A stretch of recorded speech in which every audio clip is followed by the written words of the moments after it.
I want to thank all of you for participating in this academic tribute to Kenneth Arrow.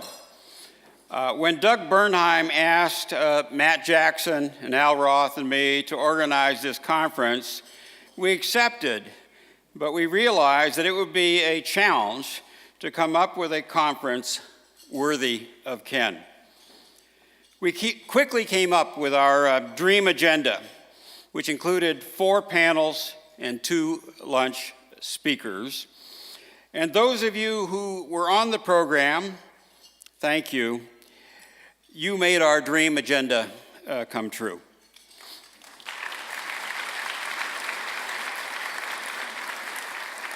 With all of your help and your participation, and that includes those of you in the audience, we pulled it off. We came up with a conference worthy of Ken. And while I thank all of you, there's a couple of people, I know this has been said before, but it can't be said too often, a couple of you who deserve extra special thanks. And the first is Ellen Moore of CEPR and her team.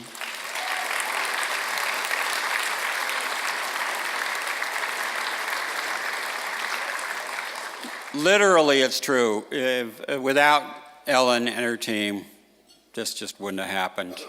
And Trudy Haley and her team as well.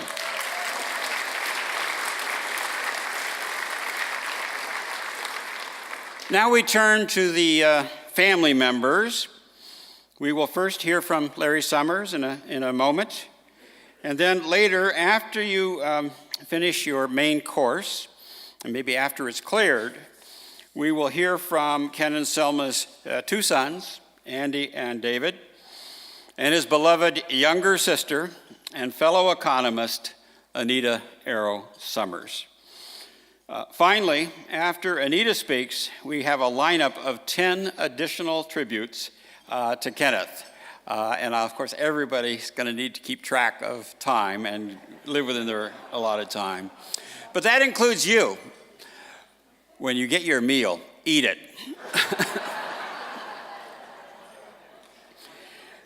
As we have all day, I'm going to dispense with much of an introduction to Larry. You all know him. You know what a fabulous career he is having. And I would just say that he is a friend and frequent visitor to CEPR and Stanford Economics. So I turn it over to Ken's economist nephew. Thank you very much, John. And let me, on behalf of Kenneth's family, thank you and the CEPR community for this conference and for everything that CEPR meant to Ken. You know, we had a ritual for the last half dozen years or so where every year when you had your annual March conference, my mother would come out to visit Ken, and they would attend this conference together. And from time to time, you'd be kind enough to invite me to be a speaker, and it was something that had become an important ritual. I want to make one kind of scientific observation, and then maybe tell a few stories that I was privileged to be part of with Ken. I'm not an expert on the history of science, but one of the things that historians of science have remarked on is that often great discoveries are vaguely in the air, and so people race to do them. If Newton hadn't figured out calculus, the world would still have known about calculus because of Leibniz. If Darwin had not figured out about evolution, the world would have kind of had the idea of evolution because of Wallace. And one could give other examples. I'm told that if Einstein hadn't figured out the theory of special relativity, Poincaré probably would have figured out about the special theory of relativity. I'm also told that if Einstein had not figured out about the theory of general relativity, the world might have gone multiple decades without knowing about the theory of general relativity. And as I thought about all the discussion of Ken's many contributions to economics, I was led to think about that distinction.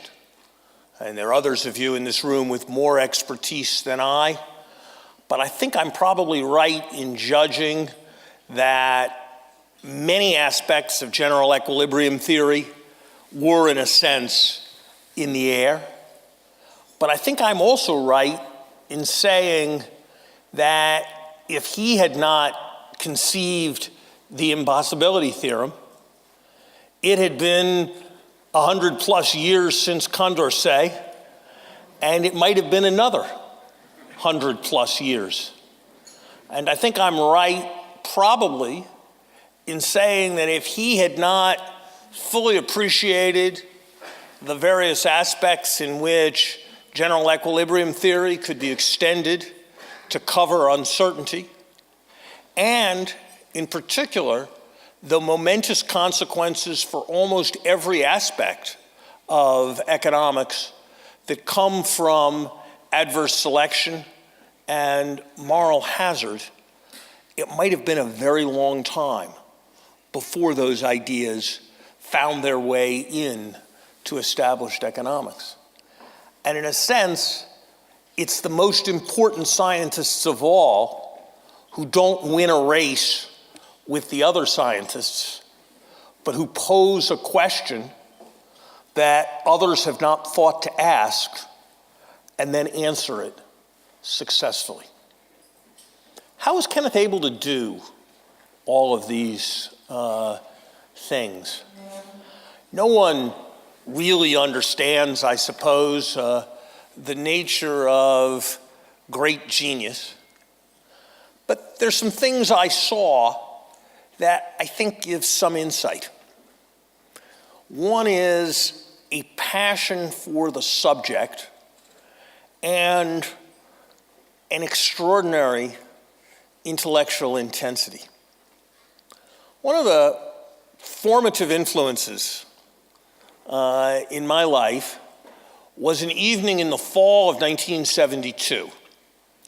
Kenneth had just been announced that Kenneth had won the Nobel Prize.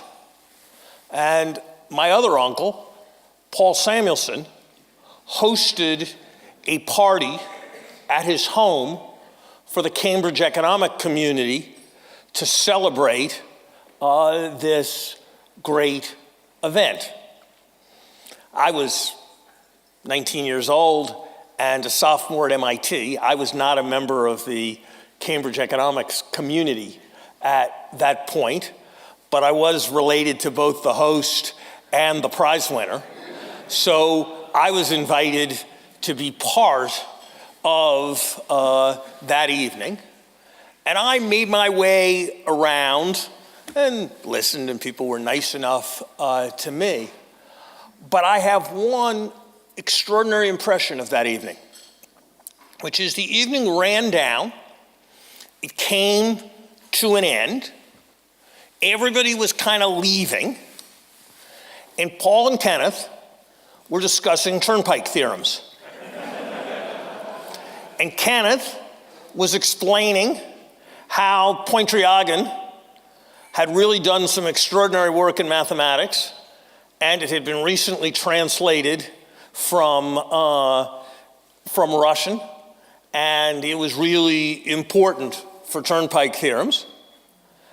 And Paul was offering various observations, every third one of which was about how confused Joan Robinson was in this general area of growth theory. If you don't get that joke, get somebody to explain it to you who knows Paul and who knew Joan. Paul's wife, Marion, looked quite impatient and went upstairs. Kenneth's wife, Selma, put on her coat, buckled her coat tighter, put on her gloves, put on her hat, and stood there. And Paul and Kenneth discussed their turnpike theorem on and on and on. I confess, I understood almost nothing of what was being said, and my ride back to Cambridge was the Arrows, so I was kind of ready for this to end. And it went on and on and on. And I had only one clear impression. I didn't learn that much about turnpike theorems, but it did occur to my young self that there were two economists in the room who were going on and on about theorems at 11 o'clock at night. And there were two economists in the room who had won a Nobel Prize. And those two might be correlated events. And I took a lesson from that. Another story. Kenneth's was the life of the mind. This is what interested him. We had a conversation once. He and I were having a conversation, and the subject was annuities and bequest motives, and on what circumstances it was optimal to annuitize your wealth, and diminishing marginal utility, and uncertainty about life, and predicting the nature of the bequest motive. The economists in the room can imagine what the issues were. And, you know, I wasn't as quick as Kenneth, but I wasn't hopelessly slow, so it didn't take forever, and we sort of were working it out. And Selma came in, and she did not find any of the aspects about the curvature of the utility function to be interesting. But she did inquire, well, Kenneth, do we have an annuity? What have we done? And Kenneth said, oh, I don't know, it'll be fine.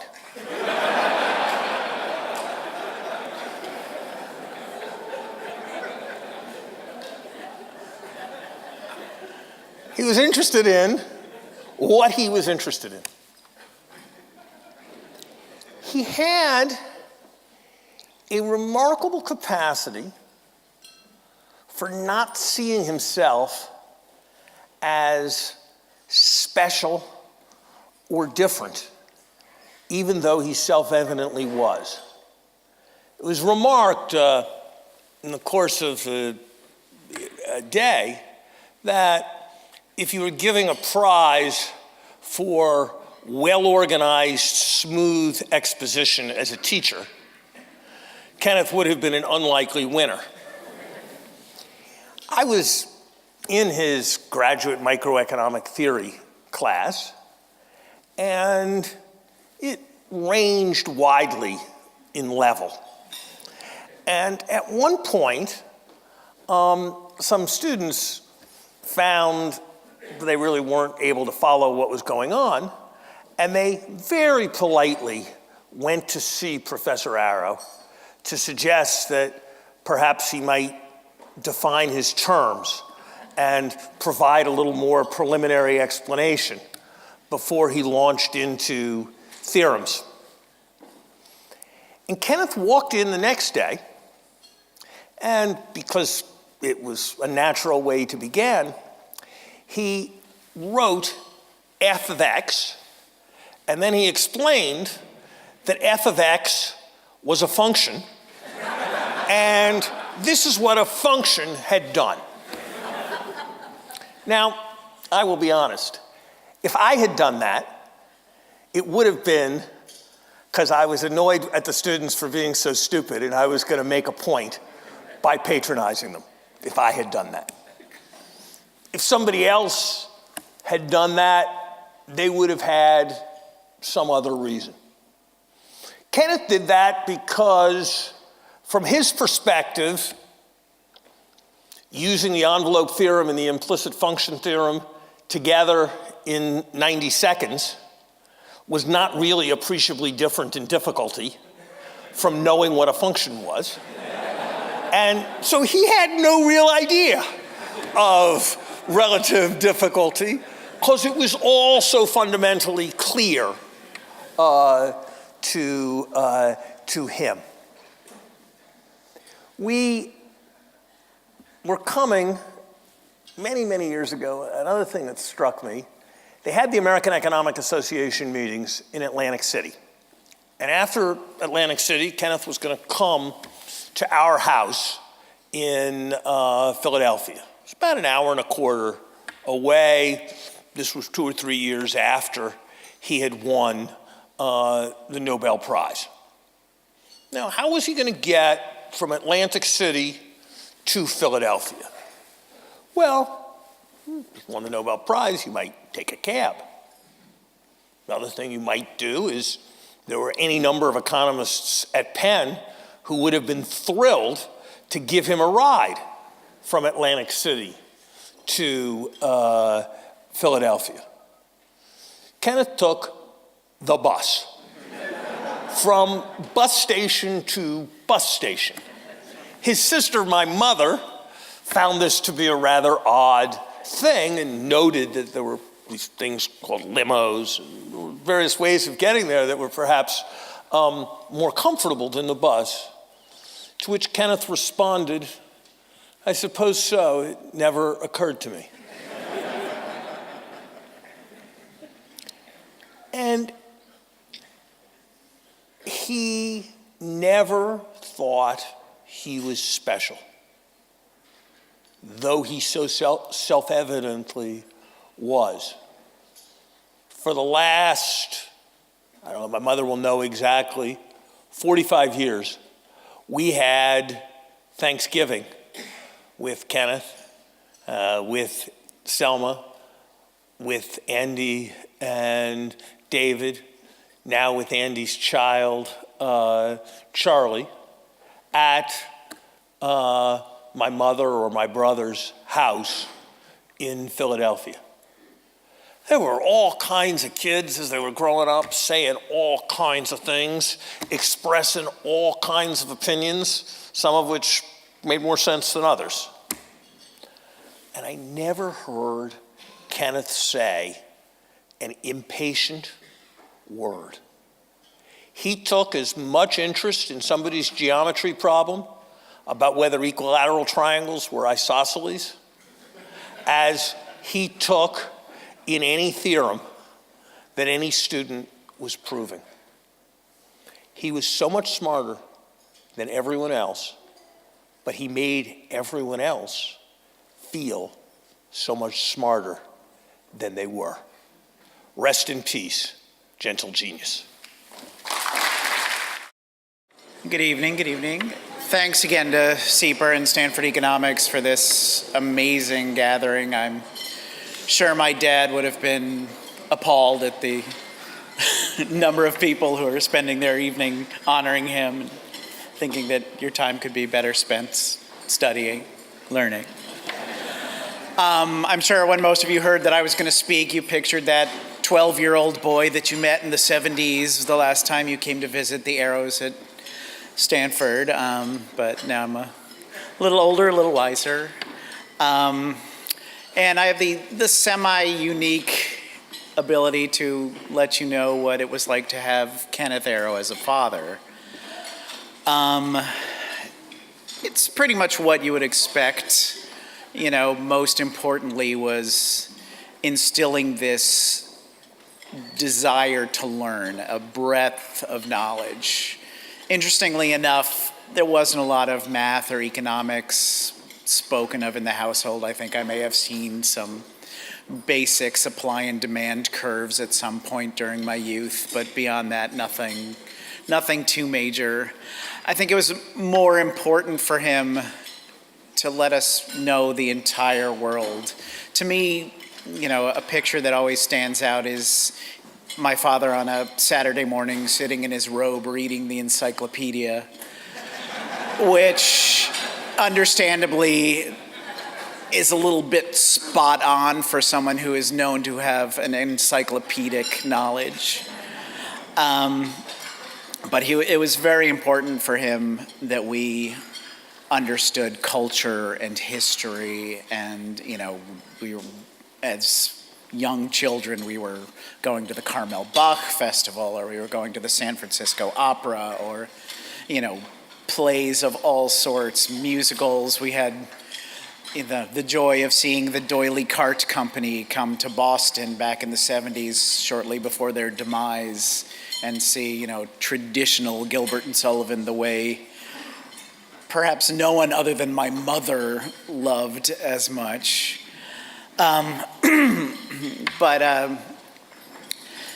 it was, very important for him to give us a concept of history and of other cultures. I mean, we were, again, lucky enough to have traveled so much during our youth. Obviously, I got to meet the King of Sweden when I was 7, which was pretty cool. But, every summer, I just assumed, doesn't every kid get to go to Vienna and go to, and it was such a wonderful experience. I think, it was Mark Twain who said that travel is fatal to bigotry and prejudice and narrow-mindedness. And I think that it is so important, and it's something that I'm trying to pass along to my son, that, there's more than just one type of person and one way of doing things and one culture. And again, even more importantly was his kindness and humility. I think my cousin Larry touched on the fact that there was sort of no question that you could ask that he would make you feel bad about having asked it. He would never talk down to you and say, well, that's irrelevant. That's not something that I need to hear. I'm Kenneth Arrow, And granted, I think not necessarily the people in this room, but many people, if they had heard that they won the Nobel Prize, would be like, holy crap, I won the Nobel Prize, and he was never one to toot his own horn, never one to really even, let anyone know who he was other than, my dad, if he came to pick me up. I actually had during one of our stays at Cambridge University, my brother and I were, British schoolboys in a little thatch-roofed schoolhouse. And there happened to be a graduate student helping out, and he was like, oh, Arrow, I know that name. Do you have any relation to Kenneth Arrow? And I'm like, well, yeah, it's my dad. And he just assumed I was lying, because I was like, well, yeah, famous guy, of course that's my dad. And when he came to pick me up at school that day, the student was a little bit flabbergasted, a little fanboyed out. And it definitely gave me a sense that, okay, you're just a guy, you're just my dad. And I think for me, I just didn't even understand the concept of who he was and what a rock star he was.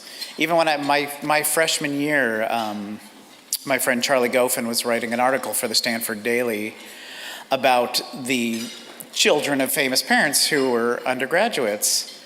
And he asked me to contribute to the article, and I thought, are you sure? We have, Neil Armstrong's son, Cary Grant's daughter, Chris Christopherson's daughter. People that I'd heard of. But it was interesting. The tagline of the article was something that I said. I said, look, he's my dad. He's no Cary Grant.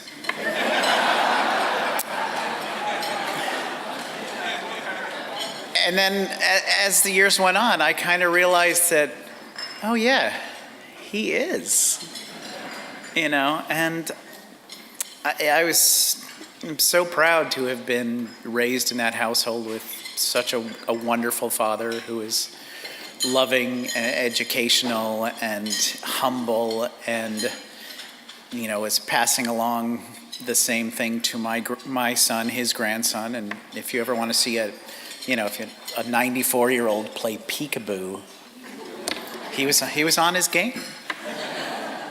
And there are really no words. His loss was tough, but 95 years is a blessing, and I just want to thank everybody here for all your wonderful, wonderful words and thoughts, and this is for you, Dad. Thank you very much.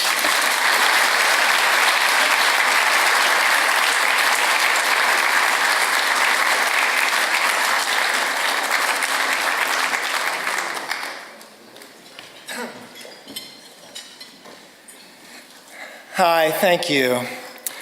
I'm David Arrow, the other Arrow child who was schlepped along to Europe with my brother and whom you met when we were very young. I should apologize for those probably now. Here come the Arrows with their children again. But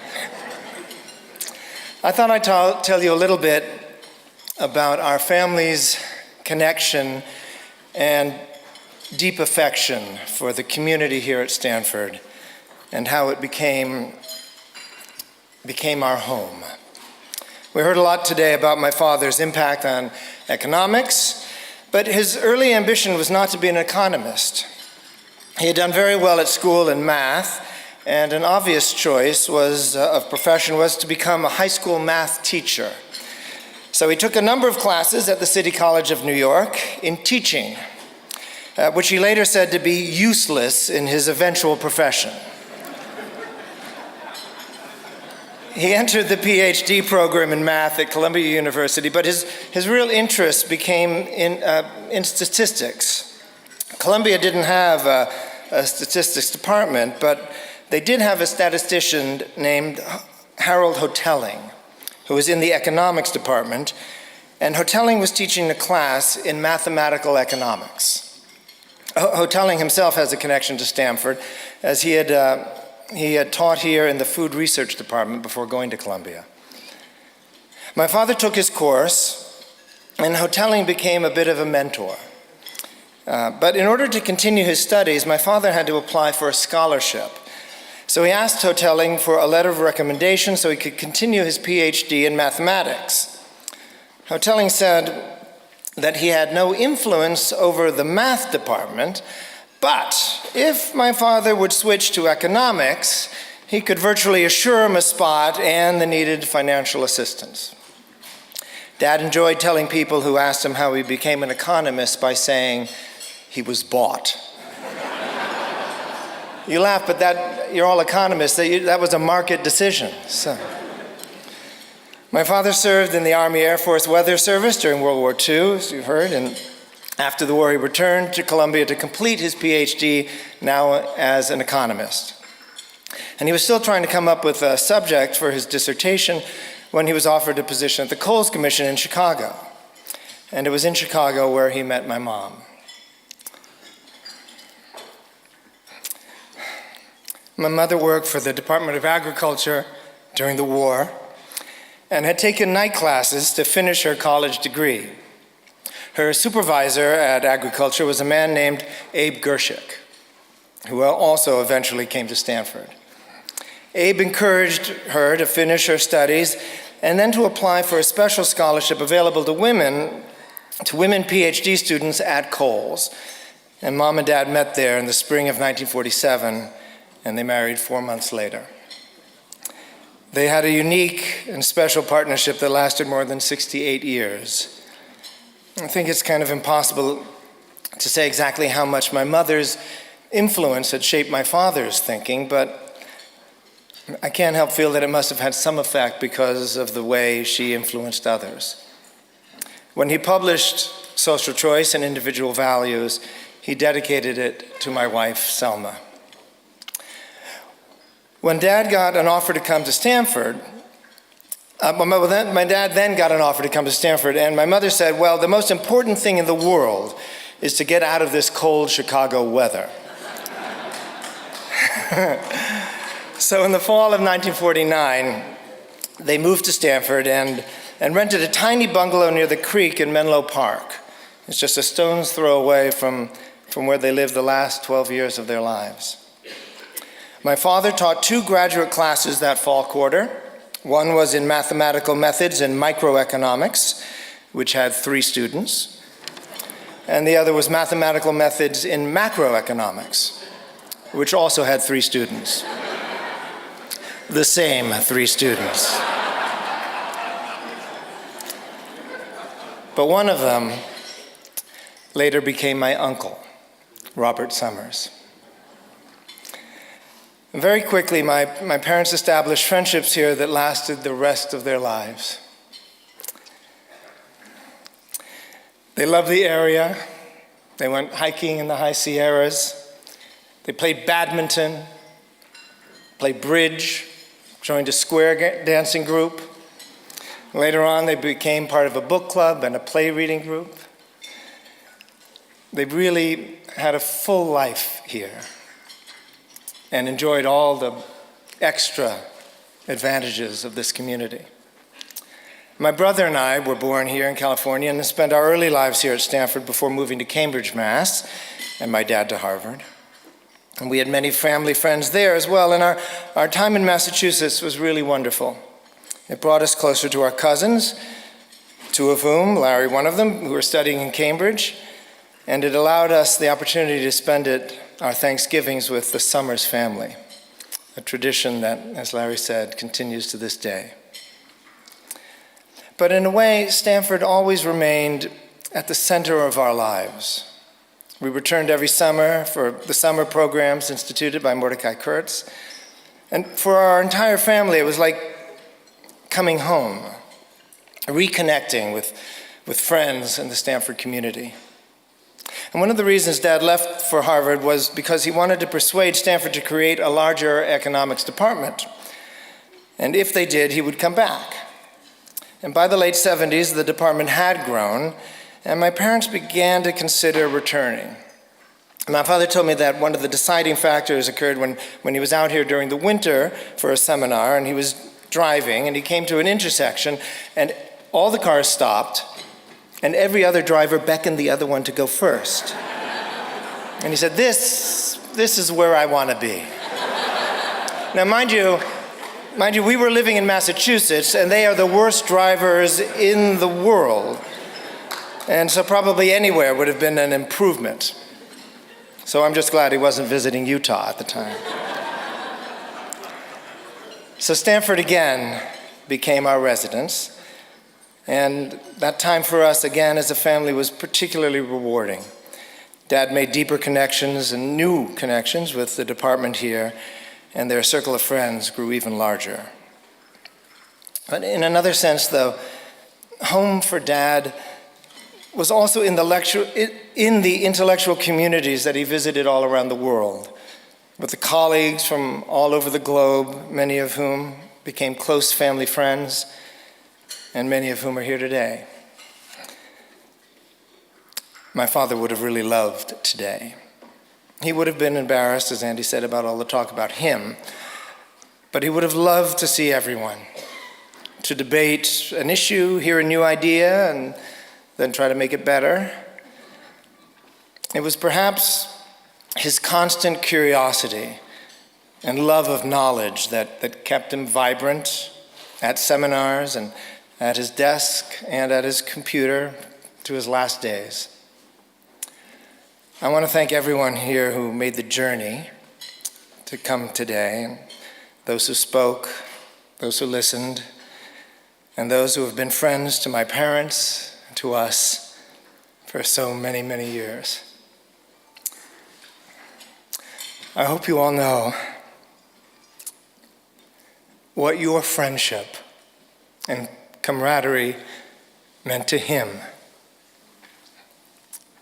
It's what he lived for.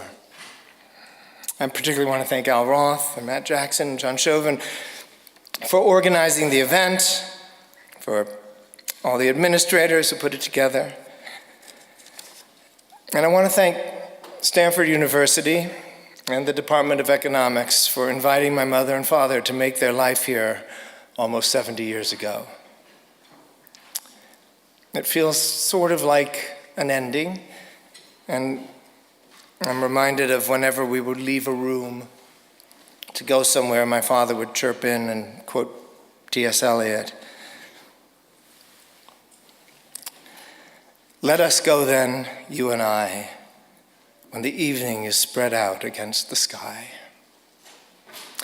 It's a little difficult to say now that both my parents are gone how much Stanford will be the fixed point around which I orbit. My brother and I still follow the Stanford sports teams and indeed feel very connected to both the landscape and the wonderful people here. And I think in some ways, this will always be home. Thank you. Well, let me begin by thanking everyone who made this extraordinary event. It will be remembered by the family as one of the most remarkable experiences we've ever had, and so profoundly satisfying. I want to thank you all. The only thing I can be unique about in today's gathering is that I knew Kenneth longer than anyone in this room. 92 years to be exact. I'm 4 years younger than Kenneth. So I will say some words about his earliest years and some words of the familial years we shared. A lot of my professional work involved education production functions. All of the work in that area shows that the single most important predictor of educational outcomes is the SES, socioeconomic status of the student, a combination, of course, of the genetic and environmental characteristics. Genetically, our endowment was a strong one. Our Romanian great-grandparents on both sides sent their sons and families off to America early in their married lives, those were then my grandparents, to escape the pogroms that were killing off young Jewish men in Romania. My father was about 2 years old when he came to New York, and my mother was the youngest of 10, was a few months old.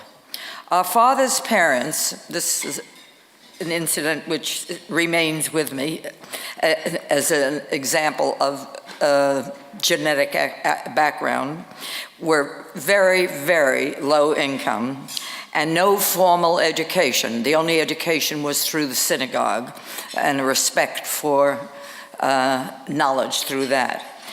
But an elementary school teacher told them that their son, our father, was a really outstanding student and should go to Townsend Harris High School. For those who don't know that, Townsend Harris at the time had only one criterion for entrance. They took the top students from the 5 boroughs. Oh, by the way, I should correct the word students, male students from the top 5 boroughs.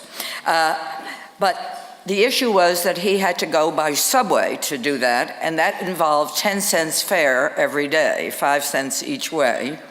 And they decided that they would eat less meat so that they could cover the cost of the transportation. Somehow they knew that education was the most important thing. Our mother's parents were Orthodox and ran a small food store on the Lower East Side. Unusual for that time and in that environment, my mother took piano lessons and was quite talented and got a job as secretary during World War I. She was the first female in the family who ever worked outside the house. She was also a suffragette, not militant, but active and a very wise woman. Education dominated our environment. My earliest recollections were of active discussions, as long as I can remember, around the dinner table. Classical music in the background, debating current political issues, and emphasis on doing your homework. First priority of anything. We were the product of this environment, but we had a younger sister who passed away many years ago. We were all the product of that environment. Kenneth, of course, took this to the 100th power. All Kenneth wanted to do as a youngster was to read.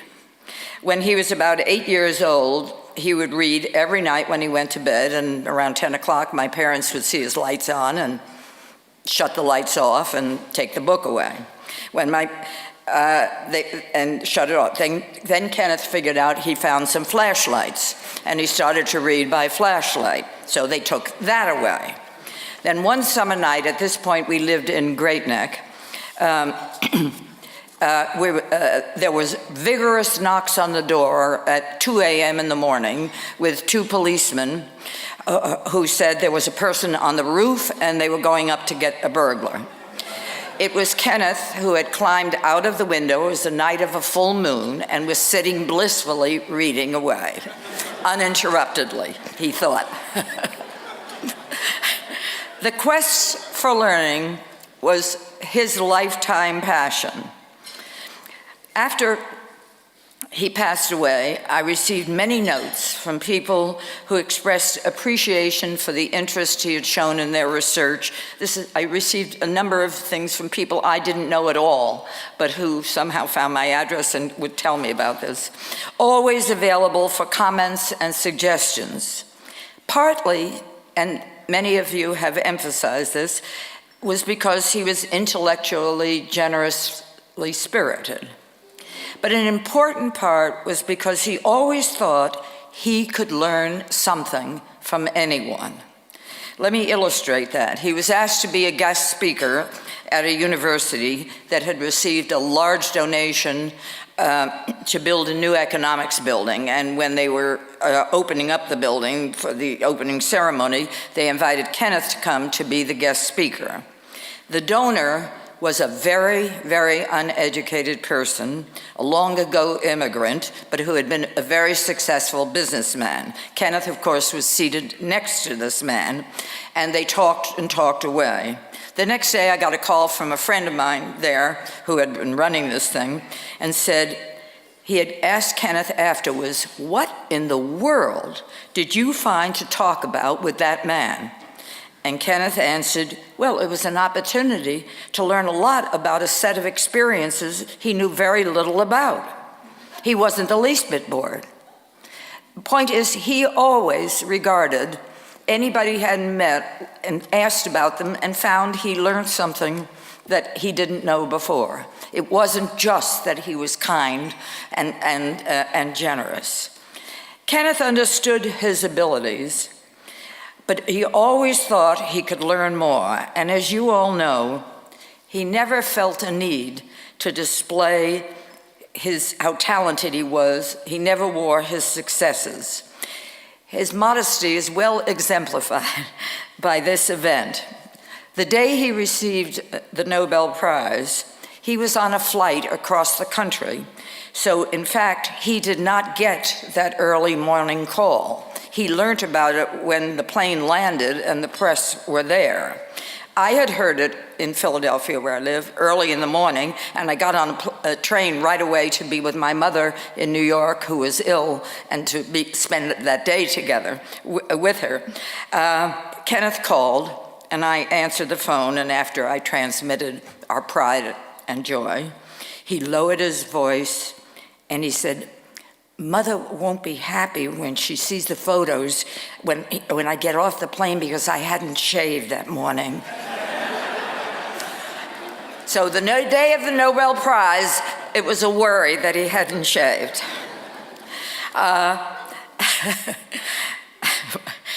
We had a good laugh on that. Kenneth and I shared much over the many years. I got a very early exposure to elections. When I last saw him in the hospital a few weeks before he passed away, we of course discussed the current political scene. And he reminded me of a day, July in 1932, the day of the voting in the Democratic Convention between Franklin Roosevelt and Al Smith. He was at that time all excited about it. Just so to remind you, he was 11, I wasn't quite 7. He wasn't quite 11 and I wasn't quite 7. And he was determined to follow the whole voting. A 2/3 majority was required for the final nominee. So he carefully explained to me all about the voting procedures and what an electoral college was. And I was very thrilled that he said, "Why don't you copy the names of all the states and put them down and draw some columns, and we're going to record the votes as they came in. You know, those were the days when people stood up and said the great state of Alabama, you know, cast this many votes and so on. So this gave him an opportunity to teach me how to add up numbers that were more than one digit, and to do carryovers. That was part of the way we spent the whole day. It took 4 rounds before Roosevelt got the 2/3. So at the age of 11, Kenneth was basically on his way to social choice and the impossibility theorem. And I was on the way to data analysis. We both actually, after he reminded me of this, it was in the hospital, speculated on why we found it so interesting that we remembered every detail of that day. Through my childhood, essentially, these few things and more illustrate Kenneth opened the door for me. He would not walk in with me, but he opened the door. I always asked him questions when I had one. He never supplied the answers, the full answers. He would never edit a paper I wrote. He just gave me suggestions for what I should go and look for in the library. For example, in my junior high school, those were the days when you called it junior high school, we had a required public speaking course. And you picked your topic. This was 1938. I was 13 years old. Most of the people spoke about a movie they'd seen or a party they went to or something. So I said to Kenneth, I didn't know what to speak about. Do you have any suggestions?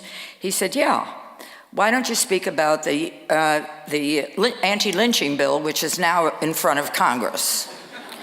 Well, I knew about lynching, but that was all that it was bad and terrible, but I didn't know anything more. So, and he said, be sure you read the full legislation, you know, and so on. So I did. And the impact of that search on my own thinking and the effect when I gave the talk is still very vivid in my memory. The whole class became involved, and for weeks afterwards, we were discussing it. That's what I mean by opening the door. We shared my husband. My husband, Bob Summers, was working on his dissertation at Stanford when he and I first met. Kenneth was his supervisor, and in fact, Bob was the very first student whose dissertation Kenneth had supervised. That's not how we met, by the way. Kenneth only learned about it when things became more serious, and so on. My husband took lots of teasing when we became engaged because people said, so that's the only way you can be sure you're getting your PhD, and so on. In our retirement years, for 16 years, the 4 of us took an annual trip, mostly international. The first was in the Loire Valley, the last was in Tahiti. We each had, and I still have in our house, a wall with 16 photos. Each year we'd pick the best photo of the 4 of us, and we labeled them Mellow Moment 1, Mellow Moment 2, and so on. Our trips were dotted with times when Selma and I would be, after the end of the day, talking about what we'd seen, and Bob and Kenneth were deep into trying to solve one of the famous unsolved mathematics problems. As you can gather, these are some clues to the adult Kenneth you have known. Just as he left a major legacy for economists, he left a major legacy for me. When I last saw Kenneth, a few days before he passed away, we talked about many, many of these things that I have just referred to. I thank you for giving me this opportunity to share these thoughts with you. The life of sibling affection that I have described leaves a memory that no one can take away, but his death leaves a void for me that no one can fill. Thank you.